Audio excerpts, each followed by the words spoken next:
मन 14 कितना होता है? 28। क्यों?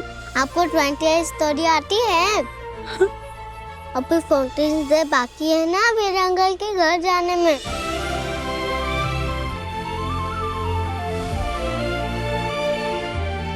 डोंट वरी, मम्मा को भले इतनी सारी स्टोरीज नहीं आती होंगी, लेकिन मम्मा आपको बुक में से पढ़ के सुनाएगी, पर पक्का सुनाएगी। अभी के लिए निया और मम्मा हाइट वाला हग ही करें और पिछले एक दिन की पूरी कमी पूरी कर ले प्लीज।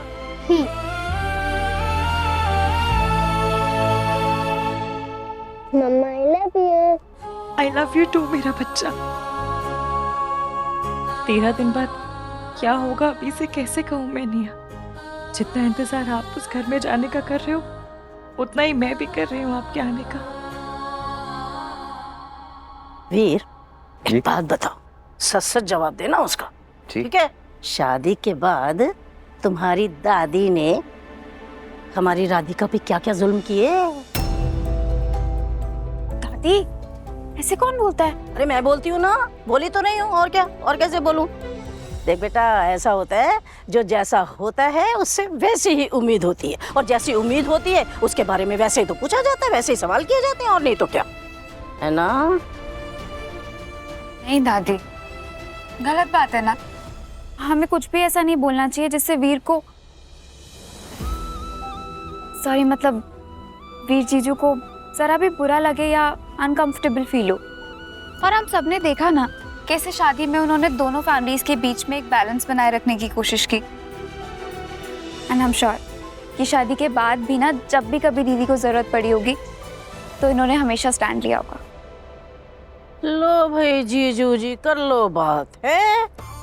तुम्हारे लिए तो इस घर में अभी से फौज शुरू हो गई, तैयारियां हो रही हैं। तू ठहरी सेनापति इस फौज की, तो भाई प्रधानमंत्री कौन होगा ये तो बताओ। मैं तो पहले से इनकी सेना में हूँ। और हम कोई ऐसे बिना सोचे समझे साइड नहीं ले रहे, जो सच है वही बोल रहे।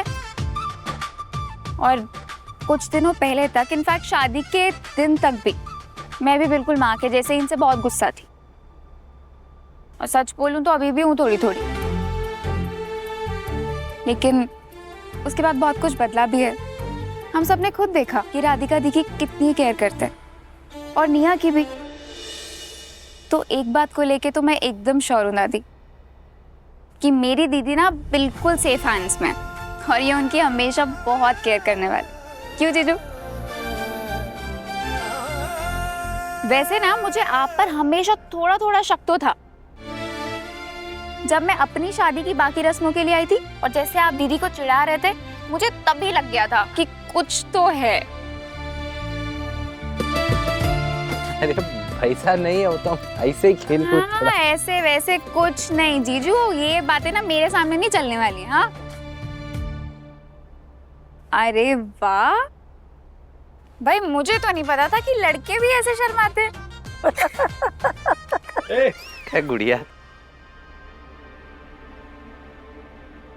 जी, क्या बोले भैया? राजू भैया कह रहे हैं कि शादी से पहले राधिका दी के ऊपर कोई भी परेशानी आती थी, उनको कोई भी परेशान करता था ना, तो मैं अपनी तलवार लेकर खड़ी हो जाती थी उनको बचाने। ये बात तो 16 आने सच है। ये ना अपने लिए जिंदगी में इतनी नहीं लड़ी जितनी लड़ाइयाँ इसने अपनी बहन राधिका के लिए लड़ी है। अरे कभी कभी तो उसके चक्कर में खुद ही पिट पिटा के घर आ जाती थी। दादी, वैसे ना इतने सालों में मैं पहली बार एकदम टेंशन फ्री हुई हूँ, क्योंकि मुझे पता है कि मेरी दीदी का मुझसे ज्यादा ख्याल रखेंगे आप। बिल्कुल, आप निश्चिंत रहिए। हम पे इतना भरोसा करने के लिए आप सबका बहुत बहुत धन्यवाद। अरे जीजू,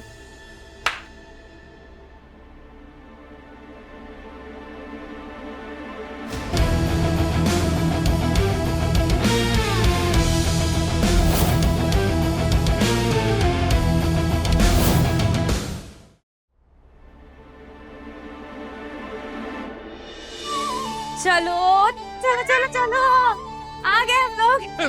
हाय। अरे वाह वाह वाह वाह। कैसे हो बेटा? नमस्ते नमस्ते बेटा, जीते रहो। कैसे हैं? नमस्ते, कैसे हैं? नए दामाद जी हमारे आने से पहले ही आ गए।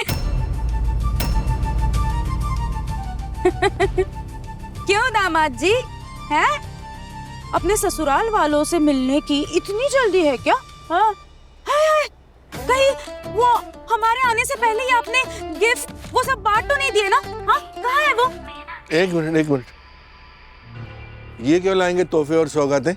हैं? अरे ये दामाद हैं घर के, उल्टा तुम्हें इनके लिए कुछ लाना चाहिए था। अरे पापा, मेरी इतनी हैसियत कहाँ?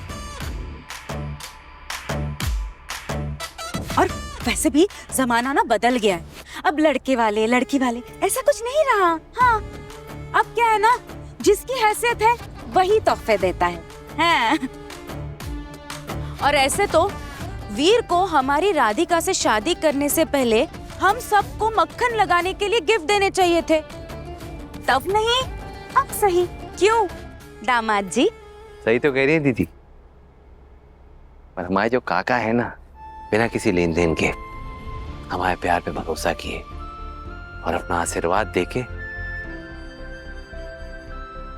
अपने जिगर के टुकड़े को हमें सौंप दिए।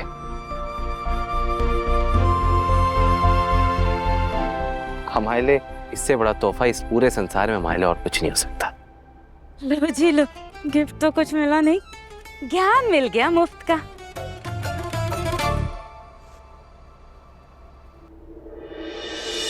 वीर अंकल, गुड़िया,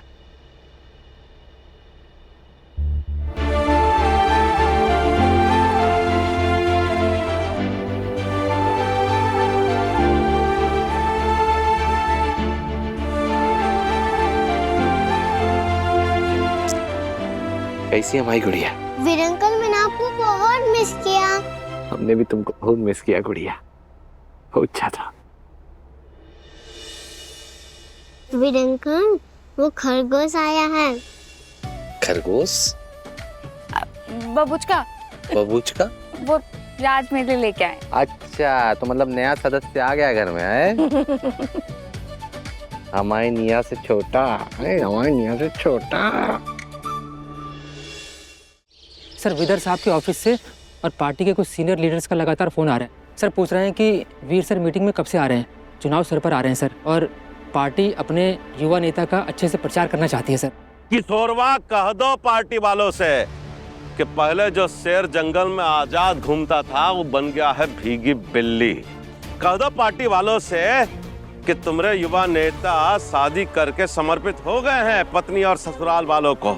उनका नाच गाने से फुर्सत मिल जाएगा ना, तभी देख लेंगे पार्टी, परिवार और देश की ओर। कहा है, डेंगू और मलेरिया का बुखार भी ससुरा 10-12 दिनों में उतर ही जाता है, लेकिन हमारे बावरे नैन का इसक का भूत जो है वो कब उतरेगा हमका नहीं मालूम। अरे का हो गया है गजेंद्र, का इतना चिल्ला रहे हो तुम? हाँ, तो मत पूछो अम्मा। अरे काहे ना पूछे, अरे हमारा फर्ज बनता है पूछने का। बताना नहीं है ना तो ठीक है। हाँ, ए चल तू बता रहे। ये बताओ, रिपीट टेलीकास्ट। जी सर। अम्मा, वो कहा है ना, चुनाव सर पर आ रहे हैं और सबको वीर भैया से बहुत उम्मीदें हैं, पर पार्टी के कुछ सीनियर लोगों को लगता है कि वीर भैया का ध्यान इस वक्त अपनी राजनीतिक जिम्मेदारी में नहीं है, कहीं और ही है। तो ये तो होना ही था। अब नई नई शादी हुई है उनकी, उन लोगों को भी समझ में आना चाहिए ना। हर कोई पॉलिटिक्स को लेकर इतना डेडिकेटेड नहीं होता कि अपना घर परिवार सब छोड़ कर के आ जाए। पापा जी, मुझे बहुत टेंशन हो रही है, कहीं इस बार भी हम चुनाव हार गए तो।